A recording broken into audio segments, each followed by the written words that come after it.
Hi, everybody. It's Anthony Fletcher. Thanks for coming to my channel, A Lender's Point of View. Today, I have Ryan Frydenberg. He is a listing agent that has been in the business for a long period of time, and he has sold many properties, over probably 20, $30 million worth of properties just in the last few years alone, even in this bad market that we're kind of have. So I thought it'd be really good, especially for you buyers and you sellers, to kind of learn a little bit more about the market. So Ryan, welcome to our place. Appreciate it very much. Thanks for having me. Okay, great. So Ryan is actually my nephew, and we've had a lot of great times together. So I thought it'd be really good for him to be here. And so thanks again.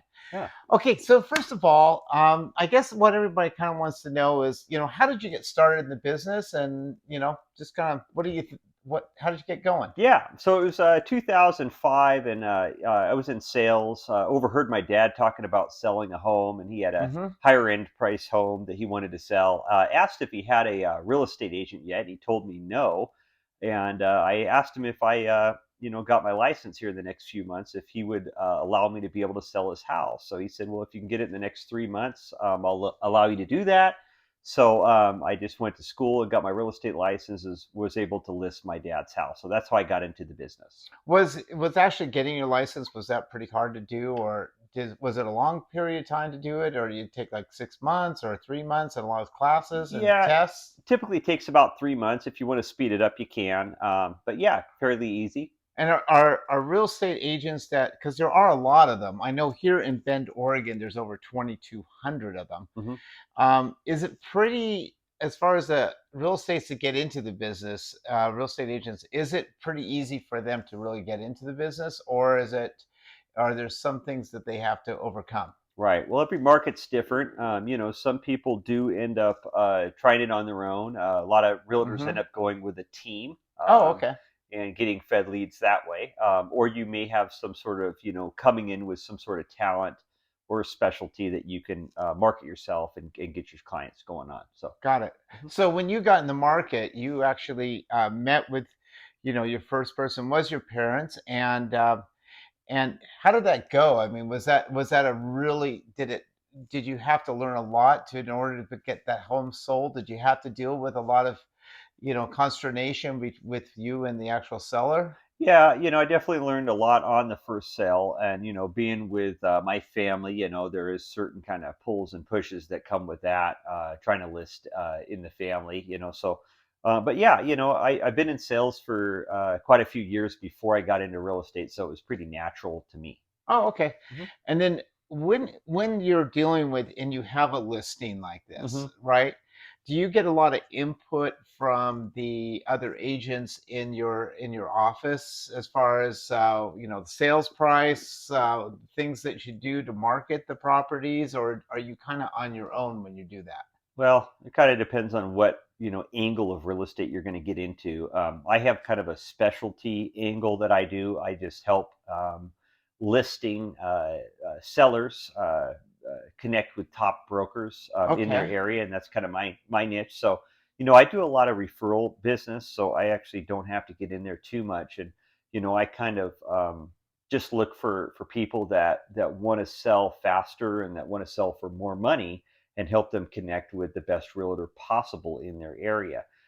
You see, when I was in real estate, I kind of figured out, just like a lot of sales, that there's an 80-20 rule. Mm-hmm. 20% of all the agents do 80% of the sales, and then 80% do 20%. So, Mm. being I have access to the stats, I run the stats and help people that are interested in selling and buying connect with the best agent possible to make sure that they have the best experience the first time around. And from my experience being a lender and working with a bunch of different agents, what I've found out over the course of time is that there are agents that know what they're doing, and Sure. then there's ones that don't know what they're doing. Sure. Simple Yeah. things is just getting the right documentation down. Yes. Yes. And that's kind of an issue sometimes, isn't it? Yeah, yeah, and the thing about realtors is, a lot of them do sound great. A lot of them are very friendly and nice, and they're going to say what you want to hear, until they get that listing. So it's really important to make sure that you look at the numbers, because the numbers don't lie.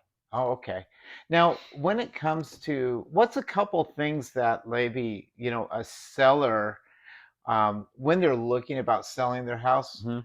um, what are some things maybe like the sellers you've experienced like the seller hasn't done in the past when they haven't sold their house? Is it sometimes where they don't get the right marketing done because they don't get the right realtor involved? Is it do Yeah. they overprice? Do they take like a realtor's foot and they overprice or whatever, or they're not um, open to having this listing agent do the work that they need to do? What's kind of a Yeah. few things that happen? Well, what I do hear, the feedback, because I do about 150 transactions a year, so I do speak to a lot of sellers. A lot of these sellers that I do speak to have had bad experiences, so we are selling the second time around. And some of the biggest things are, bad marketing, poor Uh-huh. communication between Uh-huh. them and the realtor, maybe like a pricing issue. So those are like usually maybe the main things that I'm hearing from sellers that Okay. kind of go wrong. There's you want to have good description, you want to have good photos, you want to have some agents do spend a lot more money on their marketing budget. Some agents do pre-screen potential buyers before they have them in their property, so that would be another thing that. So a lot of them seem like that they have a big package ready to work with that seller to get that ready, and then others are kind of floundering, I guess you could say sometimes, and they're lucky to get the deal. And then if in a good market, they can sell it, but if it's not in a good market, it can sit for months or whatever. So Yeah. the importance of getting hooked up with a really good realtor up front. Yes, exactly. I mean, you don't want to have your property on the market for 7, 8 months, just sitting there. People are going to think something's wrong. So that's why it's so important to go with a really good agent that has really good numbers, good stats. They're selling a lot of homes. Hmm. You can see what they list homes for versus what they sell homes for. You can see their marketing budget, and a lot of them have a lot more money to spend, so they get a lot more customized on your home to be able to market towards the right targeted buyers, as well as just being able to negotiate better too. Because if I'm one of the top realtors and you have these other realtors out there, when it does come to negotiations, people kind of know that this person is the top one, and they usually do carry, quite a presence Right, where right, people kind of follow right. that. Yeah, And I guess sometimes sellers can be apprehensive to asking the realtors those questions sure. too. They just basically, rather than actually be involved in the question answer part, they just sit back and kind of hope that they get the right person. Yeah, and that's what it typically turns into. It's just gets really awkward situation. A lot of them go with family. A lot of them go with friends. A lot of them go with maybe a referral from somebody, and they just don't want to step on anybody's feet. Right, But right. at the end of the day, this is one of the biggest transactions. I mean, most people's equity is in their home, so this is definitely something you want to take serious and make sure that you do the right due diligence to get the right agent in the door. Great. Can I just ask you just real quick? Sometimes I've had a few people come to me for sale by owners. Mhm. And what are your thoughts about, is it a good idea to buy a house for a sale by owner seller, or do you think that, have you seen or heard about, Yeah, transactions not going so well when you go for sale by owner? yeah, I have. I think the number, if I'm right, about 20% of all for sale by owners sell. So 80% of for sale by owners do not sell. They do run into a lot of things such as, paperwork, being able to negotiate on their behalf, be able to market correctly. It's more than just putting your home on the market. And a lot of times, those for sale by owners do end up at the end of the day netting less for their property. But if you do Mm. want to do for sale by owner, just make sure that you are doing your due diligence. Get on the internet, search all the stuff that you need to learn how to do that. And if you ever need any help with that, you could always reach out and contact me, and I could send you some information. And I'll put his information in the listing down below there.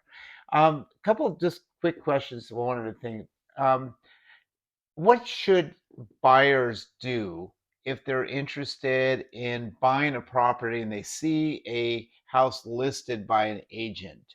Should they contact that agent that has actually listed the house, or should they try to find their own agent? Yeah, you definitely want to find a party that would represent you. There's a dual agency if you're going to be calling on behalf of the listing agent. They can work with you and work with the seller, but I always do suggest that you have your own agent, your own representation, just to make sure that that everybody's putting your interests first. Okay, great. Hmm.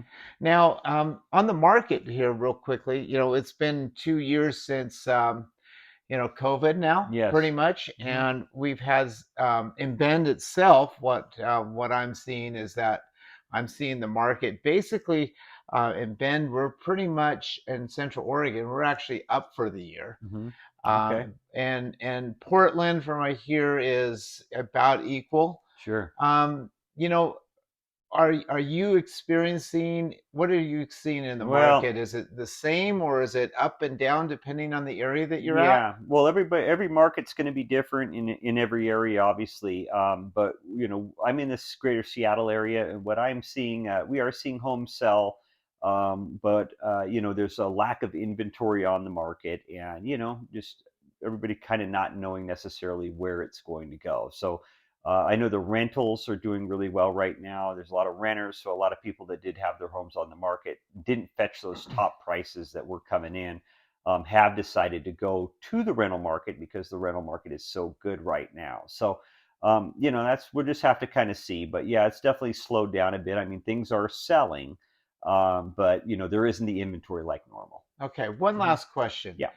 Um, do you feel with interest rates the way that they are now, like we're around 7% on Hmm. interest rates Hmm. now, which is, pretty close to 4% above where we were 2 years Sure. ago. Um, if we have a reduction in interest rate, Hmm. let's say it goes down to 5%, because there's a lot of people out there thinking it's going to go to 5%. Hmm. Do you think that um, the actual values of homes will stay the same, or do you think that that generally means that because people can afford more, that the values will go up? Yeah, that's a good question. I sat into some. There's a few brokerages that I work with, and they pay for people to come in, specialists that kind of be able to forecast the market. And I've heard it both ways. So we'll just have to kind of sit back and see. But I just don't like to throw something out there and then be wrong. So Great, great. So, it's kind of like be cautious. All right, everybody. Well, thank you very much, Ryan. Thanks for doing this with me. I know it's kind of a little bit of time out of you, yeah, but that's no problem. And if you are thinking about buying or selling in any area in the United States, you want to have a transaction that goes right the first time. You want to be able to sell your home faster and net more money. Feel free to reach me at 360-935-1303, and I'll be happy to run the numbers and help you connect with the top realtor in your area. I've helped over 295 sellers that had a bad experience the first time around, having a great experience the second time around. And this is what I'm good at, and I love to help people. So I'm always perfect. here and available. And I'll put his link in down below. Hey, everybody, thanks for coming to my channel again. Ryan, thanks again. Thanks for having Love me. you. And we will see you again on our next video. Have a great day, everybody. Bye Thank you. now.